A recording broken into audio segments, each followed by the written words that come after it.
OKFM 101.7. Brown so say yesua de na say ye ho nkran eti ene yentie adesua no. Do yourself a favor and forgive. Do yourself a favor and forgive. Na de me kan say wan kasa ye wo ho papa nefa bone che. Wan kasa na wote wo no ye wo ho papa nefa bone che. Evi se wobi ya wade no wantimi amfa ancha enye nipa ne nebre womom na wobebre mana memfa story bi emma wo enkoda bi na wo mu school mu omu sua de no ochecheni na ogina wo mani mu kire wo made no ena akoda ba ko no wote wo no wosu ena ochecheni ne busa no sa adenti na wosu ena o se na danfo bi aye na de ama na ye ne yapa no wontimi mfa ncha ne da wontimi mfa ncha ne da ena na ochecheni ne pese wo kire nkoda ne bibi ediro ye ne se echina wo bi e be school a one for potato emra one family school no so okay one de potato ne buy no so obia emfa bag na on for potato no engum no mo de potato no egu bag nti obia no so obia da bia wo be school a make sure say sa potato na wo de egu bag nim ne bo wachi na fabra enti enkoda ne de potato ne gu wo mu school bag bebre na de gu wo mu school bag mu e na ebo na chi afa ade chiye na potato na hyase na ebon ade chiye na hyase na ebon na ebon afedie na smell no chese omuntimi nyina no say madam potato na wo bag ni mu no ebon dodo ahyanse eyi nka eno say eno ne life lesson na me pese me kire mo se obiya obonne no wamfa ncha no ahyanse na wuyi nka why it says potato na ehye mu school bag ni mu no ahyanse pro no wo say wo no wahyanse na wo pro enti nipa na waye obonne no Akosua ediw so da bia wonam wa wodi wachi te say the potato no ebo wachi no eti potato na egu bag ni mu na ebo wachi na da bia wode nam no eti say de obi aye obone a wo se wontimi mfa nche na aye adeso na sonwo na ebon na wo ankasa you cannot stand it e say bre bia say woti nipa ne dia na wo yem ahyew enti eyade bia ehu hia pa eti o say do yourself a favor and forgive na sa potato story na me gina so dia ma wadesua say etore bia ya obetimi ye wade ma ne ye ya etore bi kra ware ase okuru betimi aka asem bi wo yire betimi aka asem bi a kyerɛw obetimi de wafa kwa bi so ya wan ha beka se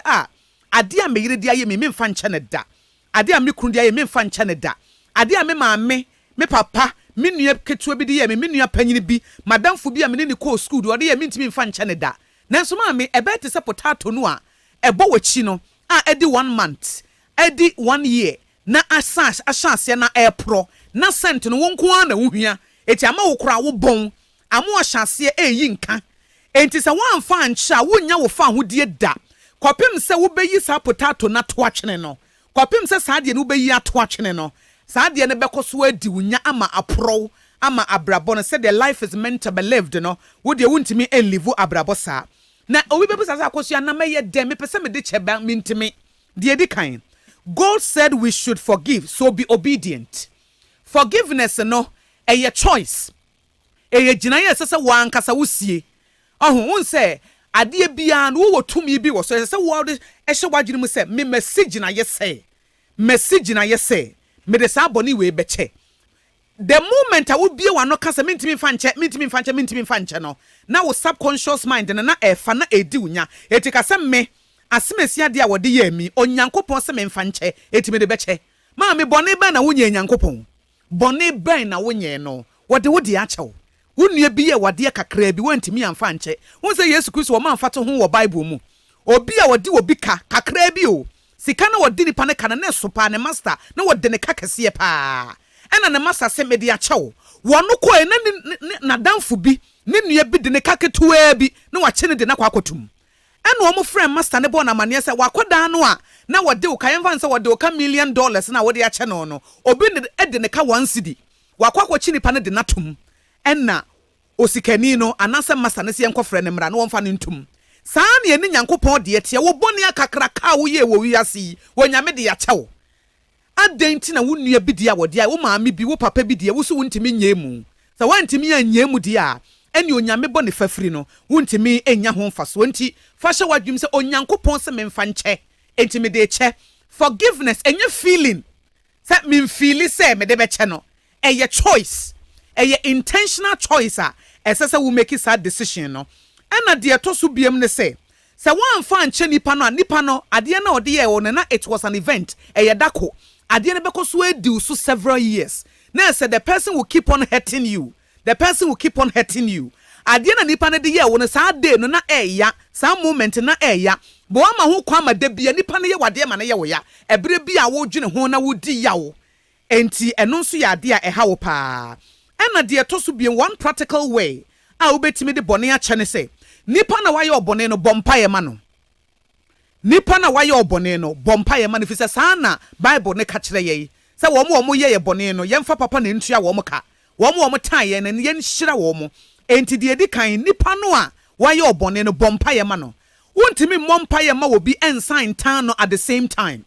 so ate aseɛ wontumi mmɔ mpa yɛ ma wɔ bi ɛnhyira no na ɛbrɛ korɔ no a wontumi ntan no enti you may not feel like praying for the person atenke bie ni ho apɛ wode bɔ mpaeɛ ma nipa no nanso make a choice gyina yɛ sɛ mɛbɔ mpaeɛ de ama nipa no a wayɛ me saa bɔne no the more na wobɔ mpaeɛ ma no ɛyɛ big spiritual weapon wobɛtumi adi saa deɛ no so ɛna wowɔ opportunity bi a wobɛtumi ayɛ nipa no papa ayɛ ne papa wate sɛ wowɔ akwanya bi a wobɛtumi ayɛ saa nipa no papa a ɔdɔfoɔ yɛ ne papa it's the Bible say we overcome evil with good and will say love your enemies and no a higher spiritual weapon. Etiana diamede Emma won say, give yourself, do yourself a favor and forgive.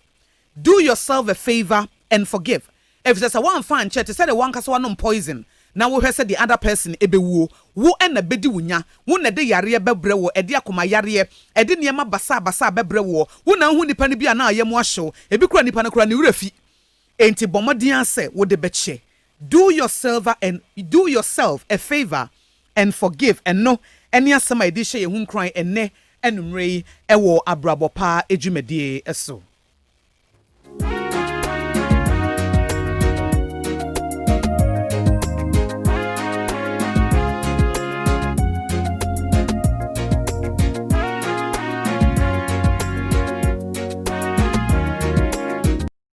OKFM 101.7.